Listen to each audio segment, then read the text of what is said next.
All right. I think we're live, Brian. Awesome. Nice to see you again. It is nice to see you again. I don't know if you can call it like seeing, right? Or like we're meeting, or Right. It's definitely virtual at it's this point, different. right? It is absolutely It's virtual. okay. It's good. Yeah. So, for those of you who are already joining us, this is Perry Schenk. I am the curriculum manager at Code VA, Code Virginia, and I have with me Brian Wallace. And we are people at Code VA who work to create really awesome facilitation and training sessions for Virginia's computer science teachers, or actually even teachers who aren't computer science, right? Definitely. Definitely. And I think what we really wanted to do with this time that we have here is have an opportunity to sort of talk about some of the things that we really find interesting and why, sort of the behind the scenes, if you will, and giving some really some of the ideas of how we kind of get to the thought process of what the work that we do with that facilitation and helping teachers to become some of the CS teachers we have in Virginia. Yeah, yeah. And one of the things that we talk about most often is Um, well, one of the things that we actually share in our facilitation is talking about communication, which is actually really key at this moment of time. Kind of like how we talked about at the very beginning of our live stream here. I'm in a different part of Virginia than you are, Brian. Right? Uh, and when I need to communicate with you, there's several ways that I can do that, right?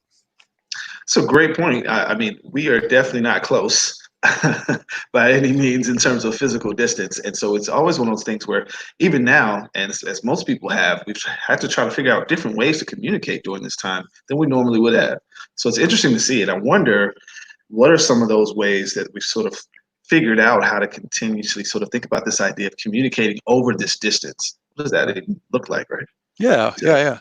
yeah. And the interesting thing is that this idea of communicating over a long distance or being able to talk with someone instantly, they all address the same type of question. And actually, there's a whole bunch of questions like this that surround the topic of computer science.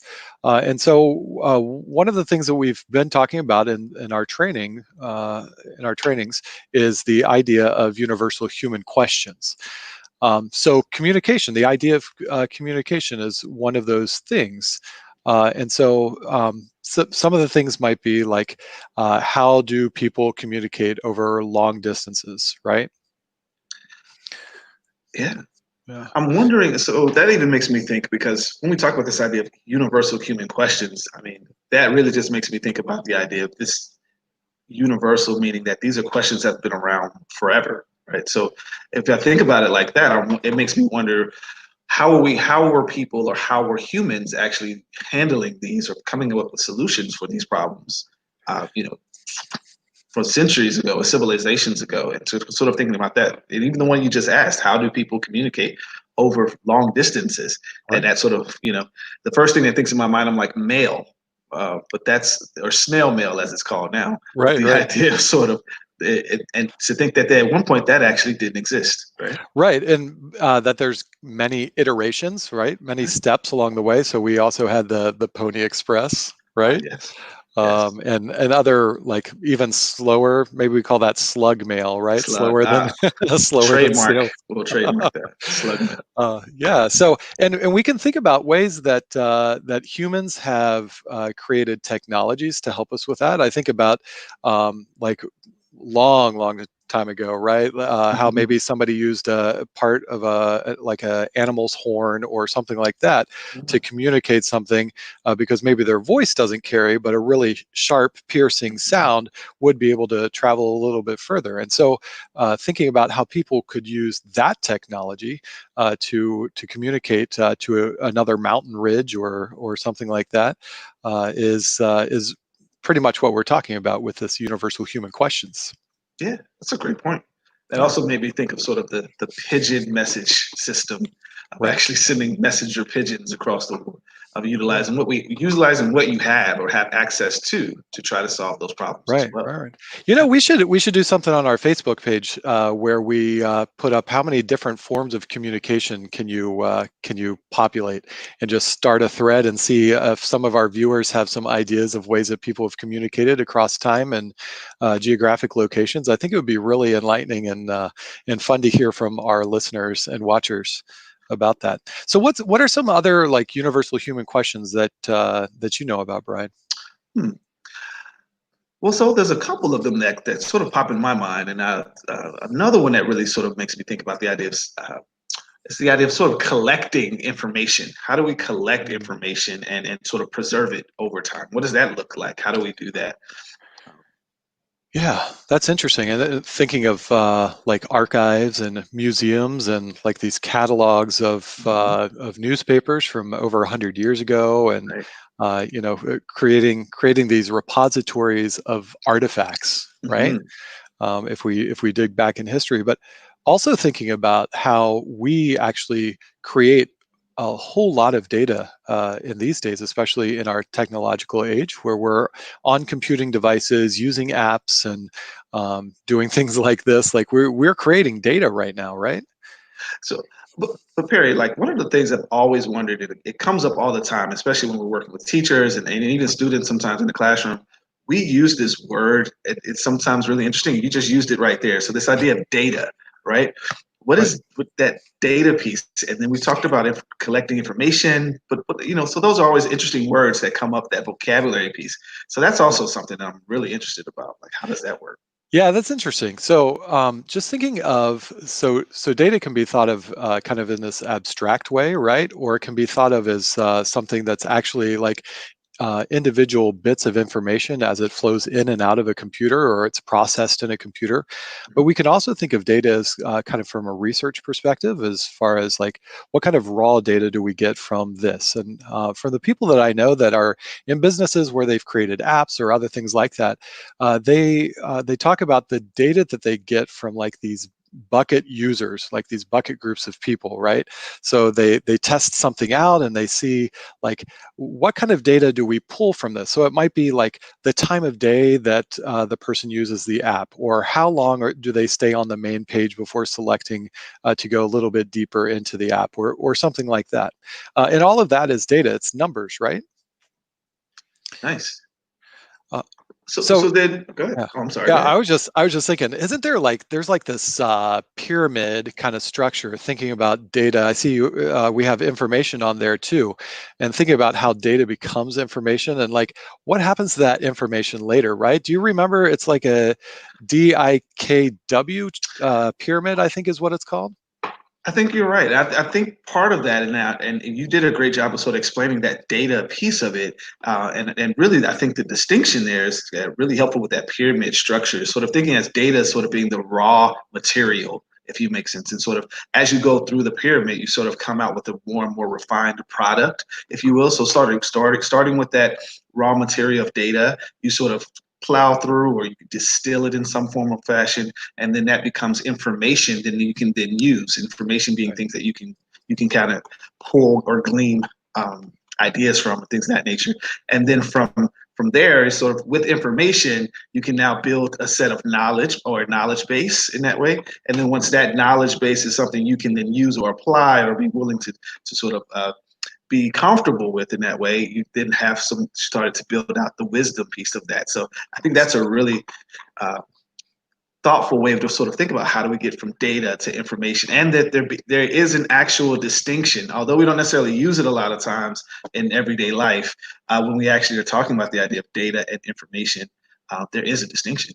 Yeah, and that's really interesting because like if there is no information that's gleaned from the data, like why do we need the data, What- right? right. What is this for? You know, we Yeah. take a lot of metrics, we take a lot of data points Oh about a yeah. lot of different things, and I know that these days and age, when we have so much data that's collected of people, I wonder if sometimes we even get around to making all of that into information. But I mean, the point is that it's information, right? Right. Yeah. Well, I think you're right. I think it is all information, and I think the funny part about it is it remains information because it does have a context until we utilize it in some form or fashion and Right. gain some knowledge about whatever it is that we have this information on. Yeah. Yeah. Yeah. I'm looking forward to that wisdom whenever that happens. That'll be nice. For sure, it's the end, Barry. It's the end. You got to get Yeah. there for All sure. right. Very Yeah, good. but that's a Yeah. great point. Yeah, so Yeah. those are both some universal human questions, and that's what we wanted to speak about today. Anything else that you want to talk about with universal human questions, or you think that's a good intro? I think that really sort of gets us going in that way. I think those are some of the things that really are sort of right in the forefront of a lot of the things that are happening right now. Especially, I mean, you yourself, Perry, when we talk about the idea of communication, you have the luxury right now, sort of being in a space of where we can literally communicate from anywhere. Right? I don't know if Right? you want to let folks know where you are, but definitely. It lets us Yeah. know that this idea of being able to communicate no matter where you are over distance is a problem we're continuing to solve, right? Exactly. Yeah. I mean, this is not my art behind me. My wife has better taste than that, but my family and I decided to travel safely with masks. I am in the basement of the hotel right now because that's the only place I could get Wi-Fi. It didn't reach all the way up to the floor that we were at, so yeah. So I had to come up with my own solution for the universal human question: how do I communicate with Brian today and with everybody through this live stream if I don't have internet? Where can I go to get internet today? Right. So yeah. So if you're interested in learning more about this, or maybe you want to share this with a friend or two who this kind of training would be perfect. Like we've said before, like there's no need to come into our training knowing anything about computer science. Like we look at all of our levels of training as being a 0 to wherever you want to go, right? So if you know a little bit or a very little bit, or maybe you're a little bit more familiar, there's a place for you in our training. You can go to our website and you can find out more about the basics of the VA computer science standards of learning about. There's all these different things that we should be incorporating into our lessons as teachers, and so you can actually learn how to do that in one of our trainings.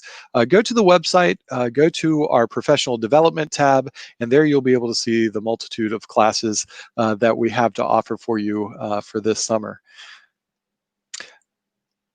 I think that's it. That's all I got to say. That's all you got? Okay, All that's right. awesome. Yeah. Well, I think that's great, and that's a great way to sort of do it and to let people know what's happening. And we do have our summer training that is actually happening, which I believe Perry is letting you all know about, starting in July. So we are getting ready to kick things off in almost a little under 2 weeks right now, right? So that's really exciting for us. So you still have time if you'd like to join us. We'd love to have you and love to be able to see you sort of grow your knowledge from that data point all the way to the wisdom of computer science to be able to implement it in your classrooms or things in the spaces that you work. So, Perry, well, thank you for joining me from all the way in the basement of the That's right. hotel that you are. We'll hopefully get a chance to do something like this again. It's always a pleasure. I'm Brian Wallace again, Education Community Manager at Code VA, and I'm with Perry Shank, our Curriculum Manager here at Code VA as well. And we thank you for joining us. Yep. Have a great time.